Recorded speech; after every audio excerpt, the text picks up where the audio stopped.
Okay, so let's take a look at these two quizzes, and that's it's kind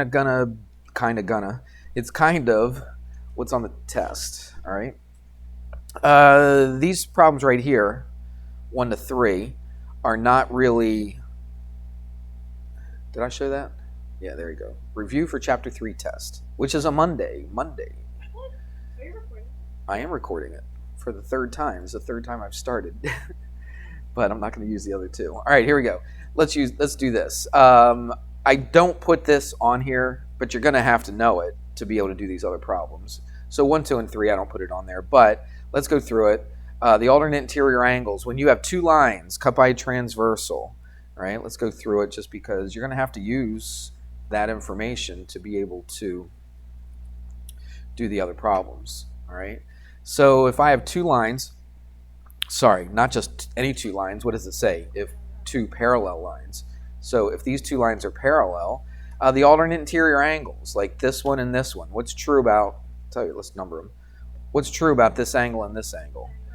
They're alternate interior angles, but the alternate interior angles, when you got parallel lines, are always what? Equal. You could say congruent as well. I'm good with either one of them. All right. Consecutive interior. Where's consecutive interior? Let's put another number. Let's put a 3 right there. Which ones are consecutive interior? 2 and 3, right. They're consecutive interior angles. What's true about them? Are they equal to each other? Are they? Look at them. Come on. Before you're quick to answer. Look, that's obtuse. This is acute. Is there any way they're equal to each other? No. So there must be what? Supplementary. I'll just shorten that. Okay? Supplementary. That means they add up to what? 180. Okay? You got to know that to be able to do these problems down here. Okay?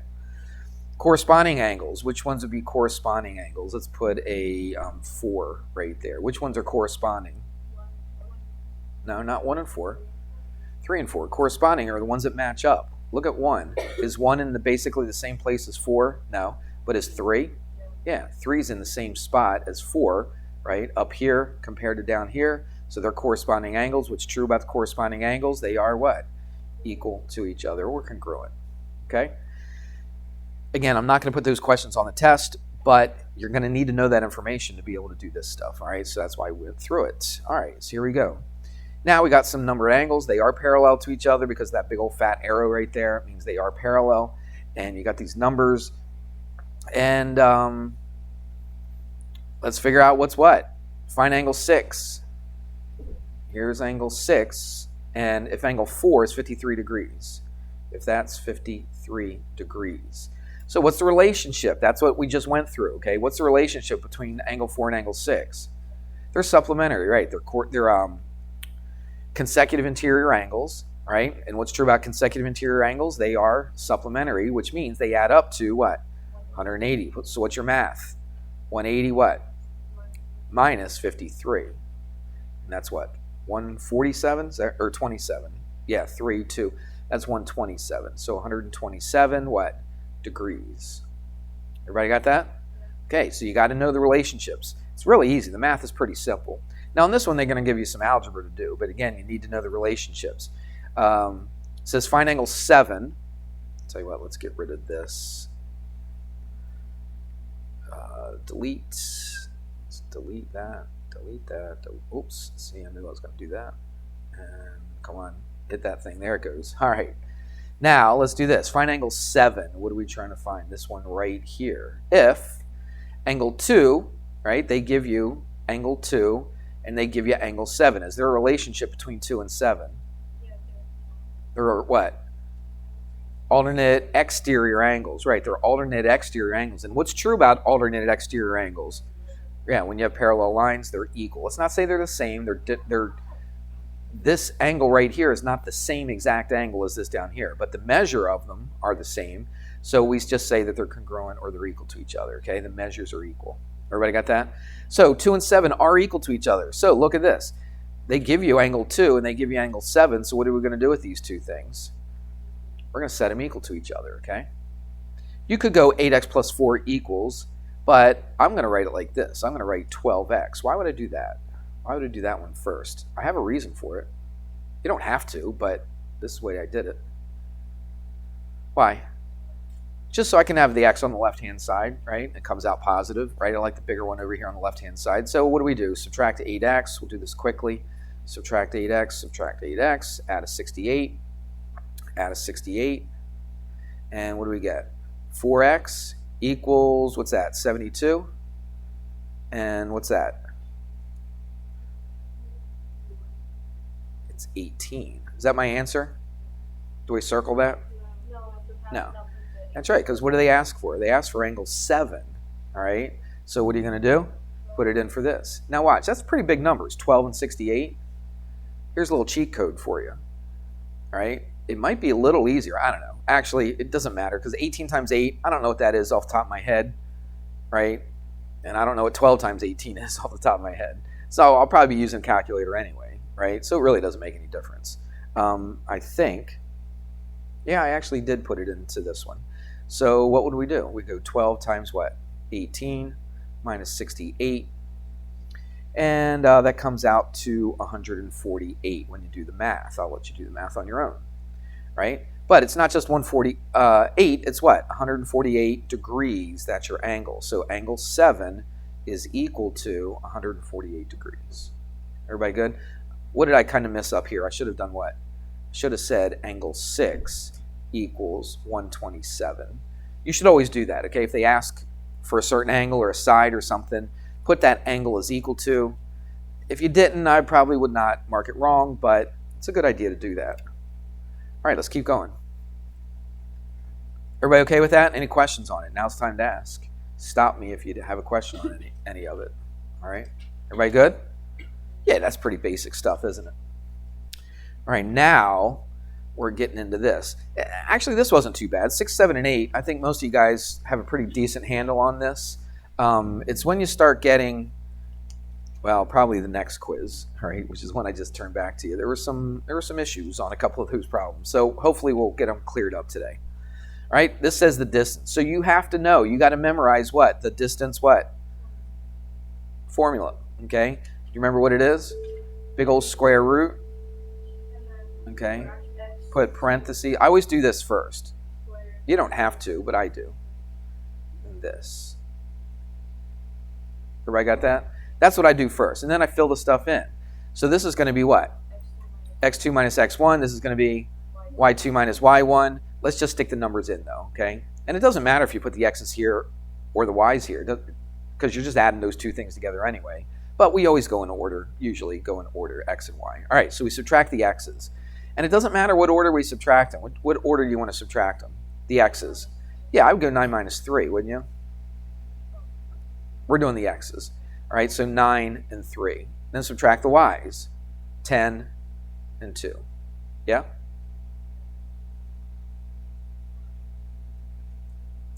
All right, now let's figure out what this is. We can do a little bit of this in our head. What's 9 minus 3? 6. And what's 6 squared? 36. So let's write that down. What's this? 10 minus 2 is 8, and 8 squared is 64. Okay? And 36 and 64 is 100. Now, this is geometry class, so I wouldn't mark it wrong, but with that said, you should simplify this. All right? And that's easily simplified. What would that be?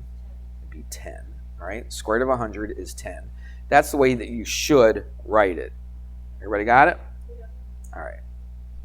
If you circled square root of 100, I think somebody did, a couple people did at least, on the quiz, and I still gave it to you, but I think I actually wrote equals 10 next to it. Anybody see that on their quiz? Okay. But I still gave it to you. You don't. All right? But you should learn how to simplify stuff, right? So there you go. Again, this is geometry class. I'm not really testing your algebra skills, you know what I mean? Even though we have to do a lot of algebra in here. If this is a geometry or a algebra 2 class, or even an algebra 1 class, and I was teaching this, a lot of questions say simplify, and you have to be able to do that. Right? That's a super easy one. There's ones that are a little more complicated, but not here. All right, here we go. Midpoint. You got to know the formula for a midpoint. Midpoint equals. Now remember, it doesn't come out just to a number. It's a point. So a point is always written as an what? A point is written as a. Okay, 2 words. Ordered pair. Thank you. It's an ordered pair. All right. So we write it as an ordered pair. I've had so many people, and I can tell that they have no idea what they're doing. They're just plugging stuff into some formula that they memorize, and they don't really know what they're finding, because I've had people put like 7. That's the midpoint. Or the square root of 52 or something like that. All right? Is that a midpoint? No. A midpoint is a point. So you got to have a ordered pair, right? X and Y. Everybody with me on that? All right. So what do we do first? It's mid, so we're going to take half, aren't we? So I always do that first. You don't have to, but I like to just put that first. Now, here's the thing that's a little bit different. On slope and distance, we're actually subtracting the x's from each other and the y's from each other. But what are we doing for midpoint, though? We're adding them, okay? So you got to remember there's a difference. So when it says find the midpoint, you're going to add the x's to each other and the y's to each other. Okay? On distance and slope, you're actually subtracting them. All right? Keep that in mind. So first one, we do the x's. So let's add the x's. Doesn't matter what order. It's 14 plus what? Plus what? Negative 6. Or, and that's the same thing as just 14 minus 6. All right. And I thought, Mr. Hamrick, you said we're adding, we're not subtracting, but we're adding a negative, right? So when we add a negative, that's technically subtraction. All right. Everybody okay with that? So you don't think I was lying to you? And now what do we add? We add the y's to each other. So I've got negative 3 plus 21. Everybody with me?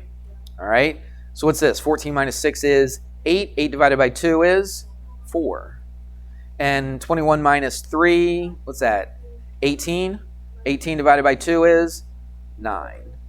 And it's an ordered pair, so you need to put it in parentheses with a comma. And that is the midpoint. It's not so hard, is it? If you know the formula. Yeah, if you know the formula, and you're going to have to know the formula. I will not give it to you, right? You got to have it memorized. Hopefully you have it memorized already. What about slope? We've done a lot with slope, so this should be a piece of cake. This should be super easy when they just ask for the slope. Slope is change in y over change in x. So we subtract the y's from each other. And again, it doesn't matter what order we subtract the y's, as long as what?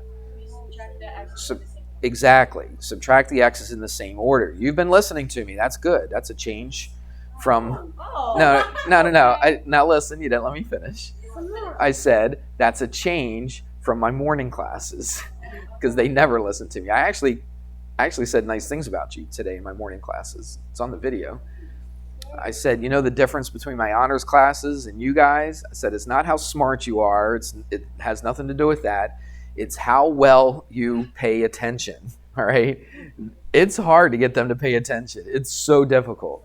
And it's such a relief when I come in here and you guys, for the most part, every once in a while you got your heads down, but for the most part, the vast majority of the time, you guys are alert, you're paying attention, you're interactive, you know. That's the biggest difference between walking in a CP class and walking in an honors class. And you know it. You've been in classes with CP guys and girls, right? And you know the difference. So I appreciate that. So I don't say that very often, but I should. But I do appreciate it. It makes my life a lot easier. And I think it's better for you too, because I'm not constantly yelling at you and getting on your case about stuff. Would you agree with that? Yeah. But I do a lot of getting on people in my CP classes. All right, here we go. Let's do this. Subtract the y's from each other. It doesn't matter. What do you want to do? The first one minus the second, or the second minus the first? Okay, second minus first. Let's go y2 minus y1. So I go 2 minus what? No, it's negative 1. That's the key. A lot of people would go 2 minus 1, but it's not a 1. What is it? It's a negative 1. All right. So now we do the x's. Let's do the x's. It's 8. Now we got to go in the same order. So if I went the second one minus the first one, I have to go the second x minus the first x. Okay? So it's 8 minus what? Negative 7. Now that does turn out to be a plus, doesn't it? But again, originally it was a minus, right? So plus plus, what's that? 3. And then plus plus, what's that? 15. And what's that? 1/5. And that's your slope. Just leave it like that. Don't turn it into a decimal. Absolutely don't turn it into a decimal, okay? Because decimals are too hard to see rise over run. If you see a decimal, you have no idea how much rise, how much run, okay? So when you do a slope, you can see it. Rise 1, run 5, okay? So I'm fine with decimals. I got no problem with decimals on their own. but it just depends on when you use them. All right, decimals are great, and we use decimals a lot, but in this situation, a fraction is much better. Okay, let's do this. Use the following to determine if it's parallel, perpendicular, or neither. So what are we looking for? I got two lines. How in the world do I know if those two lines are parallel to each other? What do I look for? Do I have to graph them and look at them and make sure they all slant the same way? I could do that, but I'm not going to. I can do it easier than that. Find the what? Find the slopes, okay? Find the slopes. So what is true about two lines that are parallel to each other? What's true about their slopes? They have the same slope, okay? What about perpendicular?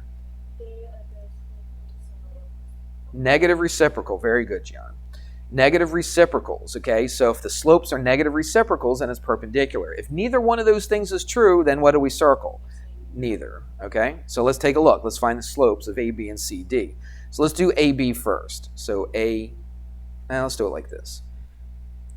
This is how I write it. The slope of what? AB. Does that make sense? All right.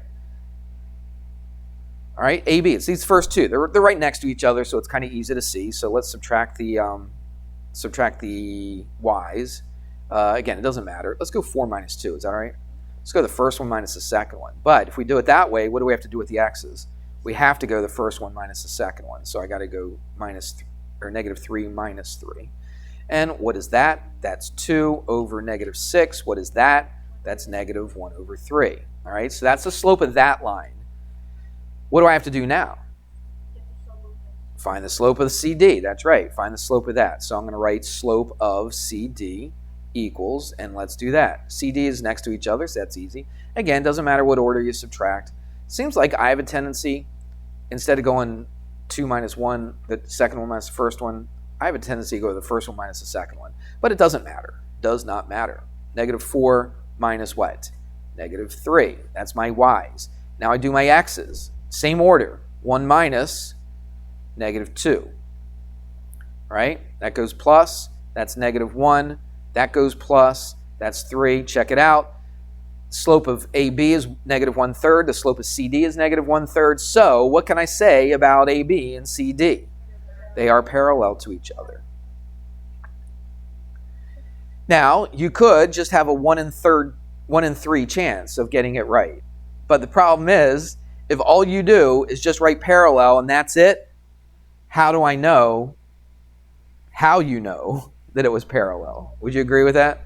Yeah. So I'm not taking a guess. All right. So you don't have a 1 in 3 chance, because if all you do is just guess and write one of them down, and if I don't see why it's parallel, if I don't see that this slope is equal to this slope, I'm not going to give you credit. Everybody understand? I'm telling you right off the bat, if all you do is just guess and write down parallel, I'm marking it wrong. Unless, what?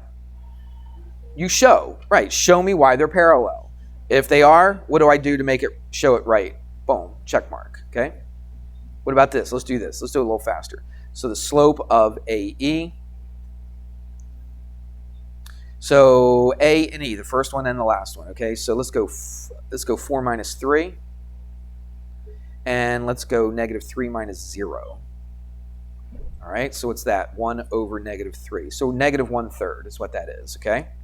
Same thing as this, right? So AE is also what to this? It's also parallel to these two, okay? But they don't ask that. They look at AE and BC. So let's find the slope of BC. So it's these two next to each other right here. So 2 minus negative 4, 2 minus negative 4, and then 3 minus 1, 3 minus 1. What's that? 6 over 2. It's positive 3. So check this out. I got a negative 1/3 and a positive 3. Does that tell me anything about those two lines? It tells me that they're perpendicular to each other because they're negative reciprocals. So my answer is perpendicular. Okay? All right, so just in those 3 problems, we did 5 slopes, didn't we? All right, so you should have slope down pretty good now. Would you agree? Yeah, that's pretty easy. Slopes should be not a problem. Just make sure you put the y on the top. Some people put the x on the top. Why do you think somebody would make that mistake and put the x on the top?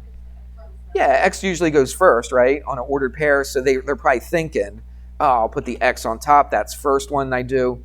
But how do you, contradict that? How do you get that out of your head because it's rise over run. Exactly.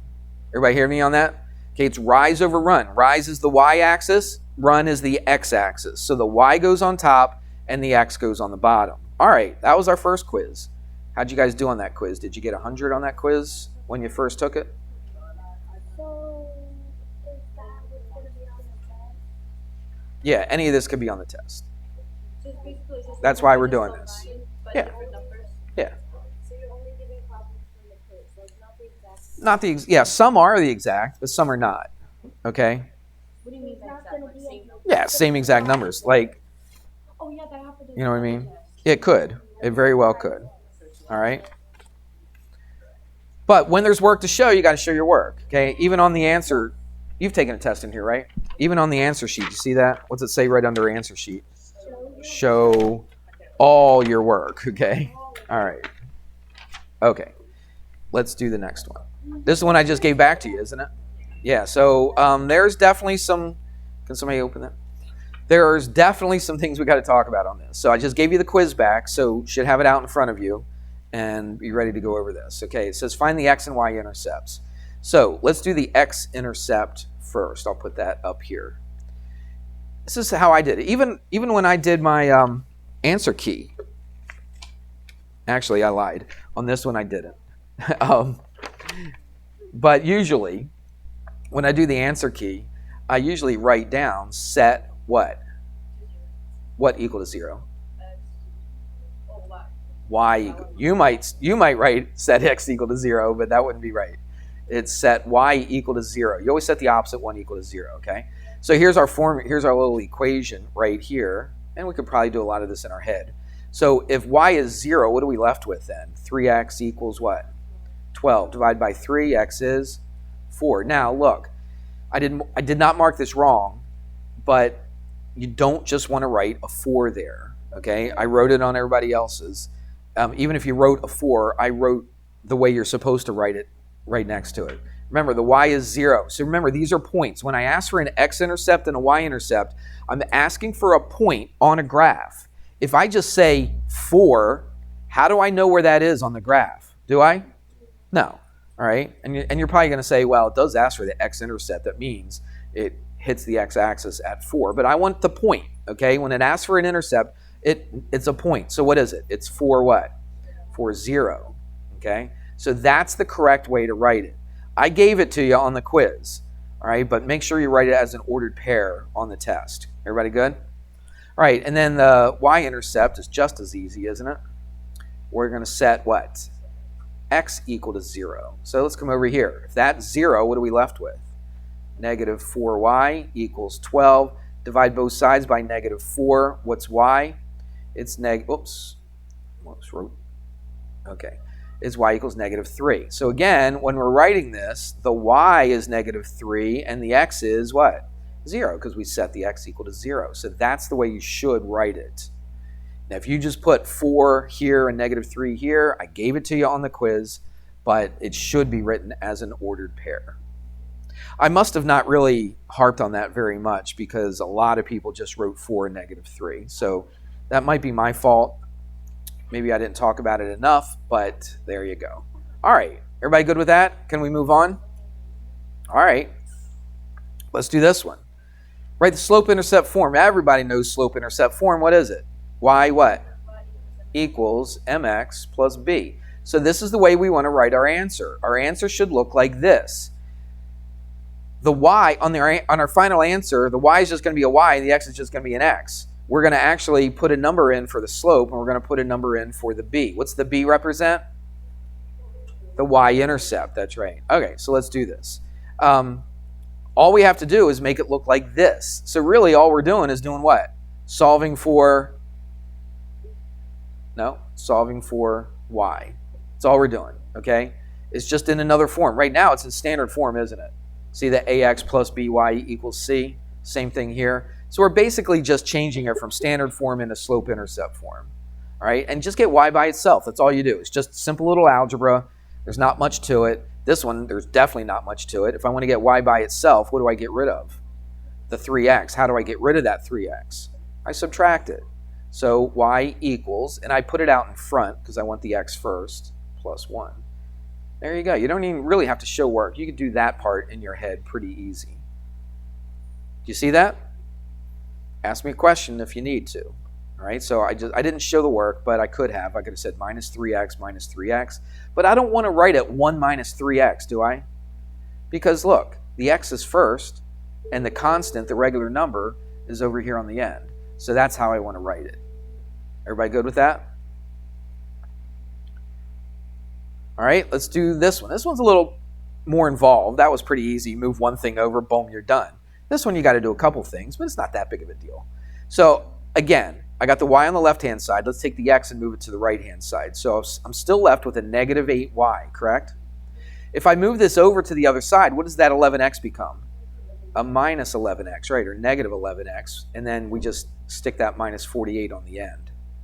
Everybody understand why we put the x in between? Okay. And now we just do what? Divide by negative 8. Divide by negative 8, negative 8. All right, so here we go. Y equals, look, negative over negative, positive 11 over 8 what? X. What's this going to be? Positive, what's that? 48 divided by 8 is 6, and that's it.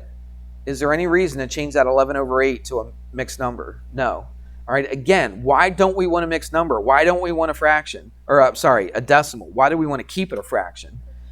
Because it's rise over run. That's right. If I was to graph this and it was a decimal, I wouldn't know, how to do the slope. But on this one, yeah, put the 6 at the y-intercept, rise 11, run 8, put another point, connect them, boom, you got a line. Now, they don't ask you to graph it here, but they will. I don't think I asked you to graph anything, did I? On the test, I do. Okay? I'll tell you right now. 3 of them. I asked you to graph 3 of them. Okay? 3 equations. 3 problems. Numbers 17, 18, 19, and 20 are all graphs on the test. It's probably the easiest way to do it. Okay? You don't absolutely have to. No, I did give you a graph, didn't I? We didn't do it. Why didn't we do it? Oh, that's this quiz. Okay. Yeah, we did one graph on this quiz. Yeah. Why for some reason, I missed it. There it is right there. Yeah. So we do have to graph it. All right. So let's do this one. This is, I think, like here, and here, I think is where we got a little bit confused. So let's pay attention and let's see how to do this. It says write the standard form. What is standard form? Talked about it once already today. AX plus what? BY equals C. All right. You can do this a couple ways. We talked just recently about that point slope form. If you want to use that, you can, but you don't have to. Since we didn't really talk about the point slope form all that much, let's do it the way that you're probably more familiar with, okay? You want to wake her up? All right, here we go. So let's put some stuff in here. So let's use the slope-intercept form. Now, you're like, Mr. Hamrick, why using slope-intercept form? It says put in standard form. Remember, standard form, if you just look at it, you can't really tell what the slope is, what the y-intercept is. It just looks nice. That's all it is, right? It's just everything. All the x's and y's on the left-hand side. Your number's on the right. There's no fractions. It just looks pretty. That's all the standard form is, okay? Just to make it look pretty. This is more functional, okay? This is something we can use, all right? So here's what we start with, and I got 3 things. I got 3 things that they tell us and 4 things in my formula. So first of all, I know what m is. It's 7, so I know I'm going to put a 7 right there. Agreed? But what about the x and the y? Where do I get the x and the y from? From this point, that's right. So this is the x and this is the y. It's a pretty ugly y. I'll just leave it out. So what are we going to put in? Let's do the y first. What's the y then? 2. And this m is being multiplied by the x. What's the x? 1. And then what? Plus b. And now we can do this. We can find what b is, right? We make an equation out of it, but then you got to switch it around and turn it into standard form, all right? I'm pretty sure. Let me make sure. Yep, I do. I asked you 2 questions. Yep, very similar to these right here. Very similar, okay? So what do we got? 2 equals 7 plus b. Subtract 7 from both sides. What's b? Negative 5, correct? All right, so if I wrote it in slope-intercept form, what would it be? It would be y equals m, which is 7x, what? Minus 5. But that's not how you need to write the answer, because it says to write it in what? Standard form. But this is the equation of the line, all right? But now all I got to do is take this, switch it to standard form. It's really not that hard, especially since you don't have any fractions or anything, all right? Remember, the x and y have to be on the same side, all right? Well, look, my x is already positive, but it's on the right-hand side. So I'm going to take the y and put it on what side? On the right-hand side, okay? Just to keep the x's and the y's on the same side, all right? And then I'm going to take my constant. What's a constant? It's just a number, right? Without the x and y. That's a constant. And I'm going to put it on the other side. So you might be able to do this in your head. I don't know. Subtract y from both sides. So I've got 7x what? Minus y. Add a 5 to both sides. That means what's going to come over here? 5 is going to come over here. And this is basically in standard form now, isn't it? Except the x and y is just switched around. So I'm just going to go 7x minus y equals 5. And that is in standard form. So it's really not that big of a deal. It's just taking this. Once you get this equation, it's just putting it into standard form. We're going to do the same thing here. This one is a little bit more complicated because you have to have a fraction. And in standard form, what do we say about this a, b, and c? A, b, and c cannot be what?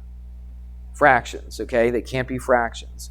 On this one, you're going to come out with a fraction, so you got to do a little extra work. Not much, just a little extra work. That's an option. Can you send Natalie to the office, please? Okay. Thank you. All right, so let's do the same thing. Y equals mx plus b. So I'm not going to write that. What is the y? 5 equals m, which is 5/3 times x. What's x? It's 3. This actually works out kind of easy. Well, this part anyway. Plus what? Plus b. What happens here? 3's cancel. Look at that. Subtract 5. What's b? It's just equal to 0, isn't it? All right, so that's nice. Probably makes things a little bit easier for us. So let's write the equation. In slope-intercept, let's write the equation. What is it? Y equals m, what? 5/3 x plus b. What's the b? It's 0. So really, all we got to do is turn this into this. Since x is already over here and it's already positive, let's just keep it on the right side. So what do I want to move over? The y. So let's move the y over. So I get a 0, subtract a y, right? And what's this going to be? 5/3 x minus y. Now, you look at it and you're like, okay, the x's and y's are on the same side, and you got the constant on the other side, so it must be in standard form. But what's the problem with this one right now? It's a fraction. You can't have fractions. So how do I get rid of that? Multiply by what? 3. Multiply everything by 3, all right? Because that'll get rid of the denominator, right? Don't multiply by 3/5, okay? Because then you're going to have to multiply this by 3/5, and then you're back to having a fraction again, all right? I've had people say that. So I just want to multiply by 3. So I'm going to multiply that by 3. I'm going to multiply that by 3. And technically, I'm multiplying that by 3. What happens, though, on that? It's still going to be 0, right? The zeros are looking terrible. There we go. Equals. What happens here? The 3's cancel. What am I left with? Don't forget the bottom. What's the bottom? This is a -1, isn't it? So what's that going to be? That was a -1, wasn't it? I don't know. Why is it? Was it a -1? Maybe Why does it look like a negative? Why did I do that? Oh, because it's equal sign. Oh, it's an equal sign. That's what it is. It looked like it was a negative. I was going to say, wait a minute, there shouldn't be a negative there. So you're right. There is no negative. That's an equal sign. So my writing is terrible. Sorry. So that cancels. What am I left with? Just 5x minus what? 3y. Right? And then if you want to write it nice and pretty, 5x minus 3y equals 0. We okay with that?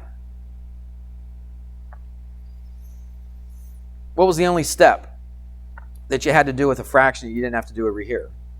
Just multiply everything by the denominator. Yeah. All right. So that wasn't that bad, was it? Practice it, though. You got to practice, okay? If you just sit here and watch me, you're like, yeah, I think I got it. And then you don't practice it and do it yourself, you're not going to get it, all right? You're not going to remember it. So you got to practice, okay? Look at some of your old homeworks. Look at the examples that we did on the lesson. Just open up YouTube. Just slide your slider around until you get to one of these problems, all right? And then try it. Try it from scratch before I actually do it, all right? That's a good thing to do. Practice, practice, practice. I was just talking to another teacher, and they said, yeah, one of my students said, how in the world do I study for a math test? And we both, almost at the same time, said the same answer. What would you say? Okay. How do you practice? Do what? What do you do to practice math? You do what? Do problems. That's it. You do problems, okay? So just do math problems. That's how you study for a math test. All right, here we go. Let's do this. Kind of the same thing, except they don't give you the slope, though, do they? But doesn't take but 10 seconds to find the slope of this, does it? Oops, why did I make that black? That's all right. We'll keep it black. So what's the slope? 6 minus 0 over what? 3 minus 6, which gives you 6 over negative 3, which gives you negative 2. So really, that's the only thing we have to do different than we did up here, all right, is just find the slope. Do you see that? They gave you the slope right here. That was nice of them. This time, they just give you 2 points, so what's the first thing you do? Find the slope. And now, the one nice thing about this, we don't have to turn it back into standard form. So that's one less step that we have to do there. Now, we have to find the slope, but at least we don't have to put it back into standard form, all right? So what do? We do that y equals mx plus b thing, right? And now you can pick either point. You could pick either this point or this point. It doesn't matter, all right? So let's do it. Y equals mx plus b. Which point do you want to pick? I think the 6, 0 would be the easiest one, don't you? Because the 0's got to make it easier. So y equals, so what's the y? 0 equals m. What's the m? Just found it, negative 2. Times the x. What's the x? 6 plus what? Plus b, right? Y equals mx plus b. I didn't write it down. If you want to write it down, you can write y equals mx plus b. We're trying to solve for b, correct? Let's do this in our head. Negative 2 times 6 is? No, negative 12. But if I want to move it to the other side and get b by itself, now what is it? B equals 12. If you can't do all that in your head, that's fine. Write it down. Show the steps. All right? I'm just trying to streamline it just a little bit. So look what I got. I got a slope. I got a y-intercept. Now we just put it all together into slope-intercept form, and we're done. So y equals what? M. What's the m? Negative 2, x, and what's my b? Plus 12. And that's your answer right there. So again, they give you 2 points. What's the first thing you do? Find the slope. Then you pick either one of these points. It doesn't matter which one you pick. I could have picked the 3, 6, and I would have come out with the same exact answer. All right? Which is kind of interesting. It's kind of weird that you put 2 different numbers in and you come up with the same thing. It doesn't matter. As long as those points lie on that line, it doesn't matter what point you pick. Any point that lies on that line, you can put it in for this, and you'll get the same exact equation of the line. All right, let's do this one a little faster. I don't know if I like, let's go pink. Let's change that to 0.75. Okay, so let's do it again. What's the first thing we're going to do here? Find the slope. So slope equals, let's go 4 minus negative 8. That's how I like to do it. And then 5 minus negative 3. So what's that? 12 over what? 8. Reduce that. 4 goes into that 3 times 2 times.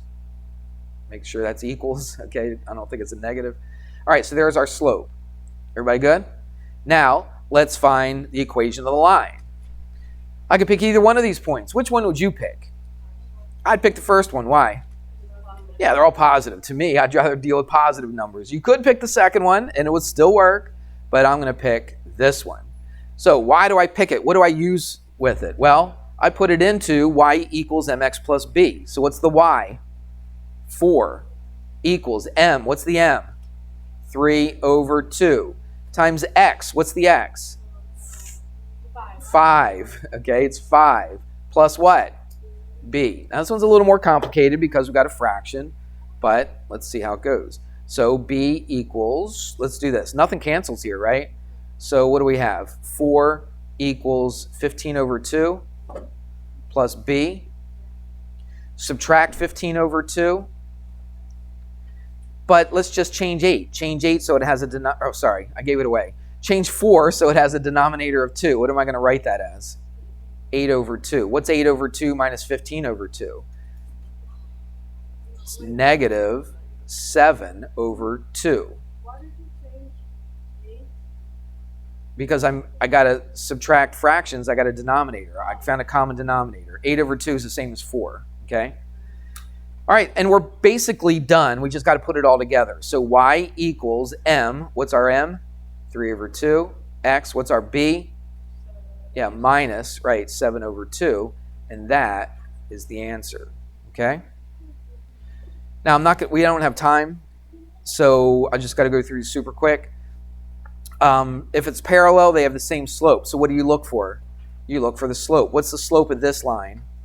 It's negative 5, okay? And then you just put that point in and do the same thing that we've been doing. Easy. What about this one? What's the slope? I don't know the slope. I got to put it into a form where I know the slope. So let's do it. Add a y, put it over here. Add a 6 and put it over here. So what's the slope of this line? It's 4, but it says perpendicular. So what's the slope that I'm going to use for my line? Negative 1 over 4. There's your slope. There's your point. Do exactly what we did in that last two problems. Okay? Graph this. How would I graph this? You could go x and y intercepts if you wanted to, if you like that. Or you just put a slope intercept. If it was me, that's what I would do. All right? So 2y equals negative 4x plus 10. Divide by 2. And then you're going to graph y equals what? Now, this, I kept that there.